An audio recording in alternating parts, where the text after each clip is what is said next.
महाराजा नगर में आयुष पब्लिक नाम का एक बड़ा ही नामी स्कूल था। उसी स्कूल में रजनी नाम की एक लड़की पढ़ा करती थी। रजनी बहुत ही होशियार और होनहार स्टूडेंट थी। वो सिर्फ और सिर्फ अपनी क्लास में ही नहीं बल्कि पूरे स्कूल में फर्स्ट आया करती थी। एक दिन की बात है, रजनी की मैम कमला क्लास में आती है और रजनी से बोलती है, रजनी तुमने तो कमाल ही कर दिया, तुम इस बार भी डांस कंपटीशन में फर्स्ट आई हो। सच में तुम सिर्फ पढ़ाई में ही नहीं बल्कि स्पोर्ट्स, डांस, सिंगिंग सब में आगे हो। इसीलिए तो तुम मेरी सबसे फेवरेट स्टूडेंट हो। और उसके बाद निधि को बुलाती है, निधि तुम डांस कंपटीशन में सेकंड आई हो, आओ ये लो अपना सर्टिफिकेट। सेकंड आने पर निधि को बहुत गुस्सा आता है और वो मैम से बोलती है, मैम मेरा डांस भी तो बहुत अच्छा था, तो फिर मैं सेकंड और ये रजनी फर्स्ट कैसे? मैं तो पढ़ाई लिखाई, डांस, खेल कूद सब में खूब मेहनत करती हूँ, फिर भी ये रजनी न जाने कैसे फर्स्ट आ जाती है और मैं सेकंड।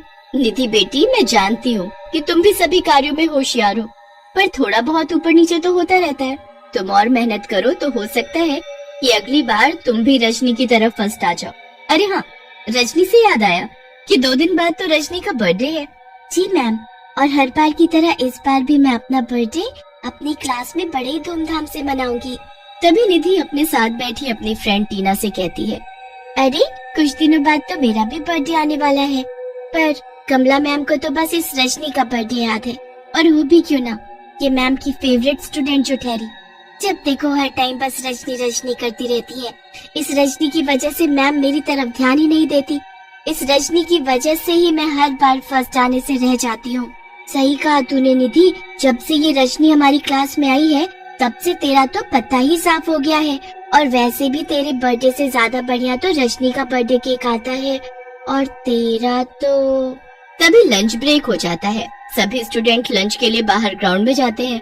तभी रजनी निधि और उसकी फ्रेंड्स के पास जाती है और बोलती है, तुम सभी को याद है ना कि 2 दिन बाद मेरा बर्थडे है, और इस बार तो मैं अपना बर्थडे पहले से भी ज्यादा मजेदार मनाऊंगी। आखिर डांस कंपटीशन में फर्स्ट जो आई हूँ, तो फिर तुम सभी तैयार रहना मेरी बर्थडे पार्टी के लिए। ऐसा बोलकर रजनी वहाँ से चली जाती है। तभी निधि का फ्रेंड कौशल बोलता है, यार निधि, ये रजनी तो कुछ ज्यादा ही उछल रही है। अरे कौशल, ये रजनी उछले भी क्यों ना, आखिर पूरी क्लास में किसी का बर्थडे है जो सबसे अच्छा मनाया जाता है, और सभी टीचर्स इसे बढ़िया बढ़िया गिफ्ट देते हैं, इसीलिए तो इतना इतराती है ये रजनी। इस बार देखना, इस रजनी का बर्थडे ऐसा मनेगा कि ये फिर कभी दोबारा अपना बर्थडे नहीं मना पाएगी। फिर निधि, टीना और कौशल तीनों मिलकर आपस में एक प्लान बनाते हैं। फिर 2 दिन बाद रजनी का बर्थडे आता है। कमला मैम टेबल पर केक सजाती है कि तभी निधि चुपके से केक पर लगाने वाली कैंडल को अपनी लाई हुई कैंडल से बदल देती है। जैसे उस कैंडल को जलाया जाता है, उसमें से आग की चिंगारियां निकलनी शुरू हो जाती है, और कोई कुछ कर पाता कि तभी केक में एक जोरदार धमाका होता है।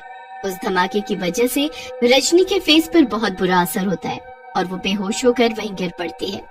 उसे तुरंत हॉस्पिटल ले जाया जाता है। हॉस्पिटल पहुंचते ही रजनी अपना दम तोड़ देती है। जैसे ही रजनी की मौत की खबर कमला मैम और बाकी बच्चों को पता लगती है, उनके होश उड़ जाते हैं। तभी कौशल निधि से बोलता है, निधि यार, ये सब क्या हो गया? वो पटाखे वाली कैंडल ने तो रजनी की जान ही ले ली। अरे तू चुप कर, अगर किसी ने सुन लिया कि ये सब हमारी वजह से हुआ है तो कमला मैम हमें पुलिस के हवाले कर देंगी। अब हम लोगों को इस बारे में कोई बात नहीं करनी चाहिए, और जो हुआ अच्छा ही हुआ। जब देखो कमला मैम बस रजनी रजनी करती रहती थी, अब रजनी नहीं है तो उनकी फेवरेट स्टूडेंट तो मैं ही बन गई ना। फिर रजनी की मौत को कुछ दिन बीत जाते हैं और कुछ दिनों बाद निधि का बर्थडे आता है। कमला मैम निधि के लिए टेबल पर केक सजाती है। जैसे ही निधि केक के पास खड़ी होती है कि उसे खिड़की के बाहर एक डरावनी चुड़ैल दिखाई देती है, जिसके हाथ में केक होता है। चुड़ैल को देखते ही निधि जोर से चिल्लाती है, चुड़ैल चुड़ैल, कमला मैम वहाँ खिड़की के बाहर एक चुड़ैल है।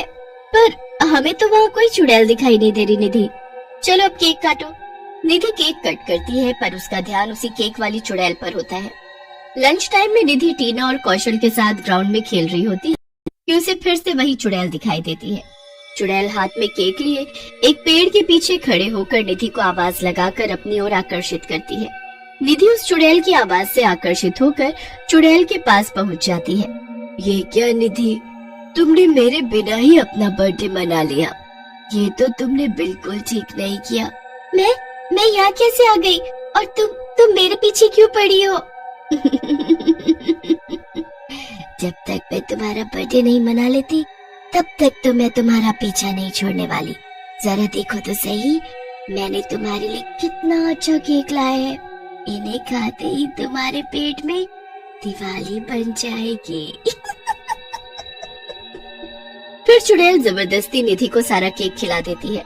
केक खाते ही निधि का पेट पटाखे की तरह फटने लगता है और वो बेहोश होकर वहीं जमीन पर गिर पड़ती है। निधि को ढूंढते हुए कौशल और टीना वहां आते हैं और निधि को बेहोश देखकर वो जल्दी से जाकर कमला मैम को बुलाकर लाते हैं। कमला मैम निधि को हॉस्पिटल लेकर जाती है, मगर हॉस्पिटल पहुंचने से पहले ही निधि की मौत हो जाती है। अगले दिन कौशल अपनी क्लास में बेंच पर बैठकर पढ़ाई कर रहा होता है कि उसे भी क्लास के बाहर हाथ में केक लिए एक डरावनी चुड़ैल दिखाई देती है, जिसे देखकर कौशल पसीने से पूरा लथपथ हो जाता है और जोर जोर से चिल्लाने लगता है। कौशल, ये तुमने चुड़ैल चुड़ैल क्या लगा रखा है? चलो पढ़ाई पर ध्यान दो। तभी चुड़ैल कौशल के पास आती है और जोर जोर से हंसते हुए उसका गला पकड़ लेती है। कौशल जोर जोर से चुड़ैल चुड़ैल चिल्लाने लगता है, पर चुड़ैल किसी को दिखाई नहीं देती। कौशल, यहाँ कोई चुड़ैल नहीं है। और ये क्या, तुम तो पसीने से पूरे लथपथ हो गए हो। तुम वॉशरूम जाकर अपना फेस धोकर आओ, ठीक है? फिर जैसे ही कौशल वॉशरूम जाता है, वो केक वाली चुड़ैल कौशल के सामने आ जाती है। तुम मुझसे बच नहीं सकते, और अब ये क्रीम वाला केक मैं तुम्हारे मुंह पर लगाऊंगी। अब तो तू गया कौशल। ऐसे बोलकर चुड़ैल कौशल के पूरे मुंह पर केक लगा देती है। मुंह पर केक लगते ही कौशल का फेस बुरी तरह से जलने लगता है और वो भागता हुआ वॉशरूम से बाहर आता है। कौशल भागता हुआ जाता है कि तभी उसकी हालत खराब होने के कारण वो क्लास के बाहर फर्श पर गिर पड़ता है। तभी वहाँ प्रिंसिपल सर और कुछ बच्चों की भीड़ लग जाती है। शोर सुनकर कमला मैम भी क्लास के बाहर आ जाती है। कमला मैम, ये तो आपकी क्लास का कौशल है। लगता है इसकी तबीयत ठीक नहीं है, हमें इसे अभी डॉक्टर के पास ले जाना होगा। मैम, मैं भी आप लोगों के साथ चलूंगी। कौशल को हॉस्पिटल ले जाया जाता है। प्रिंसिपल सर कौशल के मम्मी पापा को भी हॉस्पिटल में बुला लेते हैं। हाय रे, ये क्या हो गया मेरे बच्चे को? तभी कौशल के बेड के पास चुड़ैल आ जाती है और वो टीना की ओर देखते हुए बोलती है, कुछ ही देर में ये कौशल भी मर जाएगा, फिर मैं तुझे मारूंगी। कल तो तेरा बर्थडे है ना टीना? जैसे तुमने और तुम्हारे दोस्तों ने मुझे मारा है, वैसे ही मैं तुम्हें भी मार डालूंगी। टीना जोर से चिल्लाते हुए बोलती है, नहीं नहीं, मुझे मत मारना, मुझसे बहुत बड़ी गलती हो गई है। टीना, ये तुम्हें क्या हो गया है? कौन तुम्हें मारना चाहता है?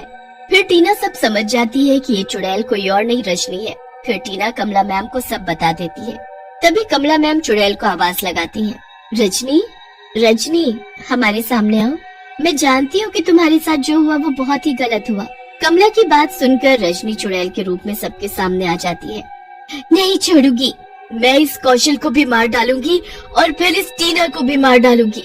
ऐसे नहीं बोलते रजनी, तुम्हारे साथ जो हुआ वो बहुत ही बुरा हुआ, पर तुम तो मेरी फेवरेट स्टूडेंट हो ना, तो प्लीज इन बच्चों को माफ कर दो और मैं तुमसे वादा करती हूँ कि इन्हें इनके किए की सजा जरूर मिलेगी। हाँ रजनी, हमें माफ कर दो, अपने किए पर मैं सच में बहुत शर्मिंदा हूँ। मैं हाथ जोड़कर तुमसे माफी मांगती हूँ। प्लीज इन्हें माफ कर दो, मेरे लिए इन्हें माफ कर दो। कमला मैम, आप बहुत अच्छी हो, आपके कहने पर मैं इन्हें माफ कर देती हूँ, पर मेरी आत्मा को शांति तभी मिलेगी जब मेरा बर्थडे बड़े ही धूमधाम से मनाया जाएगा। फिर कमला मैम सर अपने स्कूल में चुड़ैल का बर्थडे बड़े ही धूमधाम से मनाते हैं। बर्थडे मनाते ही चुड़ैल वहाँ से हमेशा के लिए गायब हो जाती है।